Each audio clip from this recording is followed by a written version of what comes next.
Thank you, sir, for giving me this invitation. And recently, in the last year or two, this topic has become a very hot topic.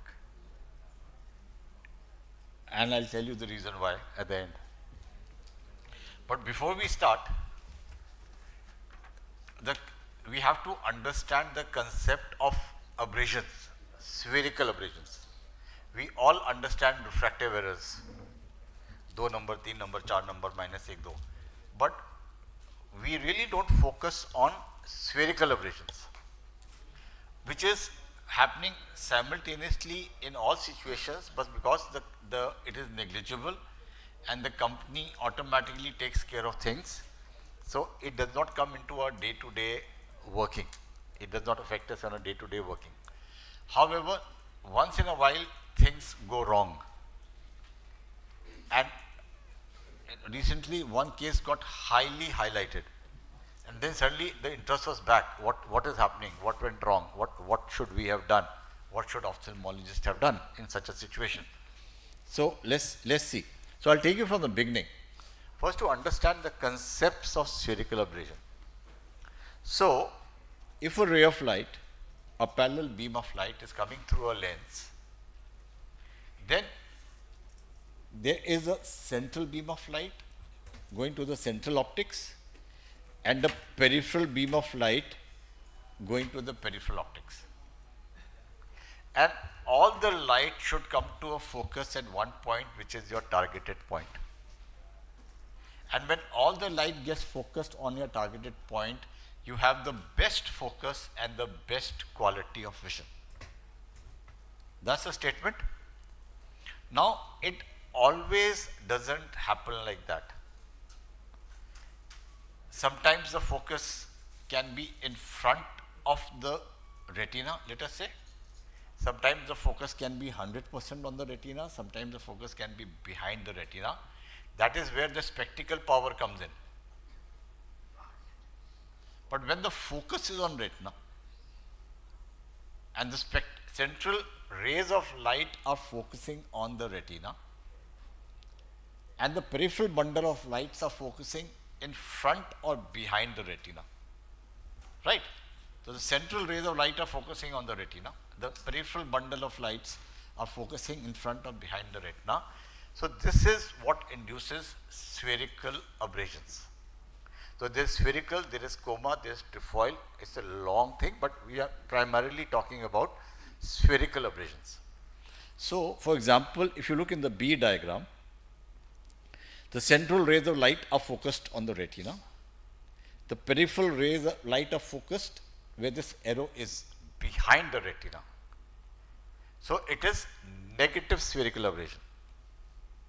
It's focusing behind. And if the peripheral bundle of ray of light is focusing in front of the retina, whereas the central is still focusing on the retina, it is positive spherical abrasion. So either the spherical abrasion can be positive if the peripheral rays of light are focusing in front, or negative when it is focusing behind. That is the main concept. Let's understand this further. LASIK surgery reshapes the cornea and corrects the refractive error. So that was the real refractive error, जो कि focus ही आगे था, focus पीछे था.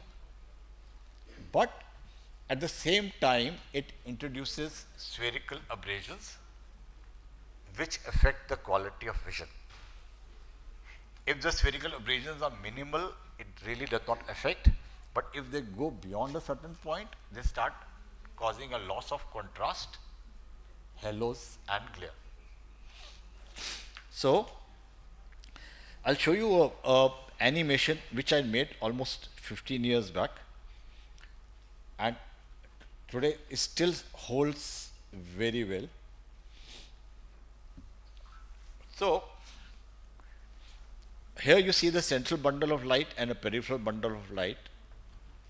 In a myopic patient, the cornea, the lens is a concave lens and it is focusing light on the retina. So see here, there is a small dot. That means the sharpest point is a small dot there, and there is minimum light blue color area around it. That is the spherical aberration. So very little peripheral bundle of light. You can see that peripheral bundle of light there in a lighter blue color. That is focusing across. It is focusing in front of the retina. So it has a positive spherical abrasion and it opens out on the retina when the central bundle of rays of light focus on the retina. So that little blur is causing a very small minuscule drop in the sharpness of vision, negligible. But it is giving you a spherical aberration, which sometimes is very useful because this little difference gives you the depth of focus. If all rays were to focus at one point, it will give you the sharpest vision, but you would not have that depth. If there is a little spherical aberration, you have the depth क्योंकि कुछ rays यहाँ focus हो रही है, कुछ यहाँ हो रही है, कुछ यहाँ हो रही है. Okay, now what happens? We make the cornea oblate or flat in the center, and the more flat it gets in the center, these edges get more steeper. So the center rays of light are focused on the retina. The peripheral rays of light, this we have added to the positive spherical aberration. Thus, it is more steep at the periphery, so they turn in faster and they cause a positive spherical aberration, right? So you see the focus here in the blue is small. This spherical aberration patch has become big. It is causing loss of contrast, halos and glares.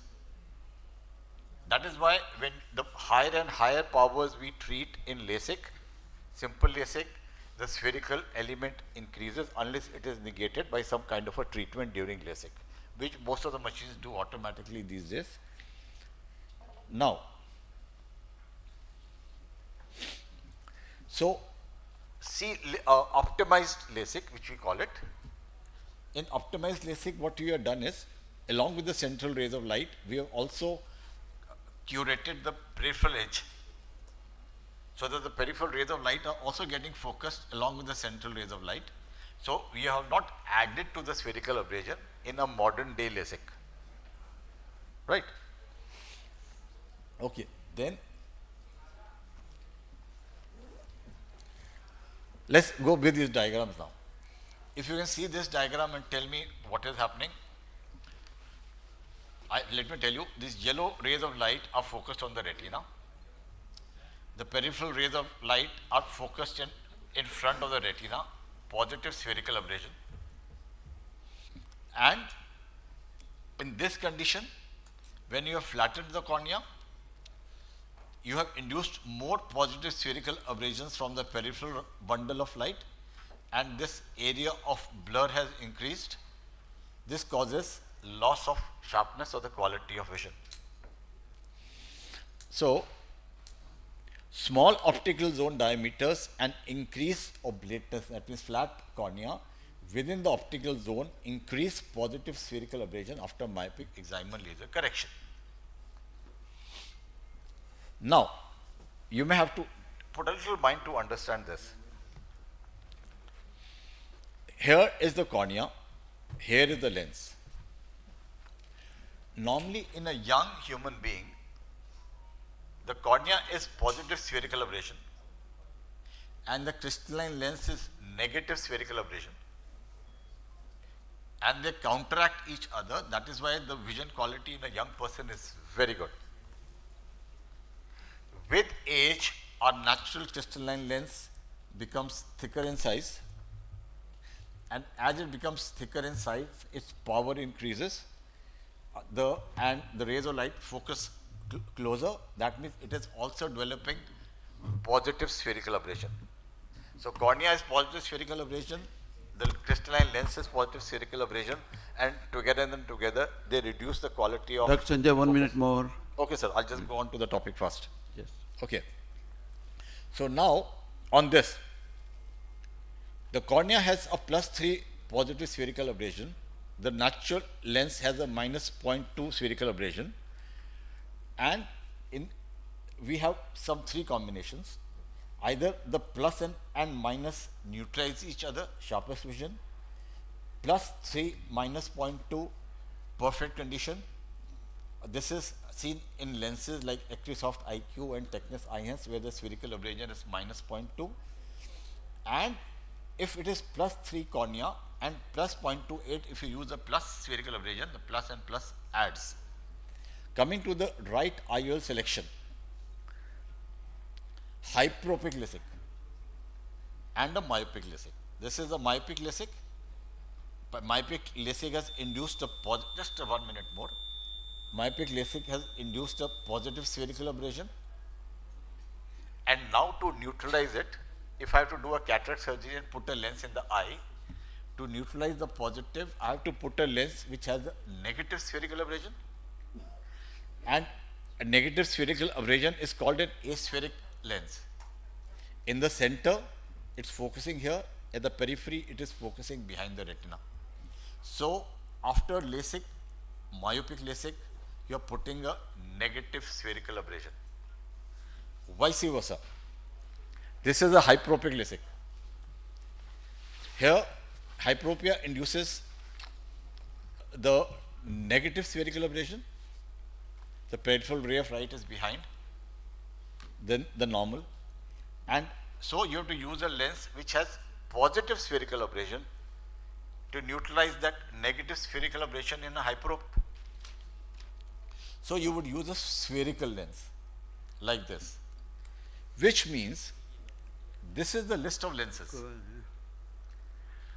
We have only 2 lenses in the market which are positive spherical aberration. Both are 3-piece lenses from Alcon and Abbott, AMO, right? They are the old model lenses, so they still are with the positive spherical aberration. Alcon one has a spherical aberration which is more than the AMO one, 0.28, 0.10. Acryos is the only lens which is 0 spherical aberration. Bosch and Lomb lenses are 0 spherical aberration. And all other lenses which we use, Acrisoft IQ, Clarion, Technis IS, they are all negative spherical aberration. Alcon has kept it at 0.2. AMO has, J&J has kept it at 0.27. Right? How does it work in our situation? There was this last slide. There was this famous Bollywood actor who got operated in India. He had got a hyperopic LASIK done. He came in for surgery and somebody put a Acrisoft Vivity IOL in this eye. So it was already a negative spherical aberration compounded by more negative spherical aberration of the Acrisoft IQ, and it became so much that he had loss of contrast, halogen glares. He was very uncomfortable. He could see everything, but everything was like foggy and blurred. He panicked. He went to LV Prasad, then he went to the US and he got it corrected. And what was the correction? The correction was so simple if you know the correction. All he had to do was to get that lens out and put a positive spherical aberration lens. Great. That's it. So he put that lens of plus the maximum 0.28, which is Alcon 3-piece. The spherical aberration was gone and he is comfortable. So I hope that this incidence, which has highlighted this issue all over the country, all us ophthalmologists, now it is a learning experience and will not fall in this kind of a trap again. Thank you so much. Thank you, Doctor. Thank you, sir.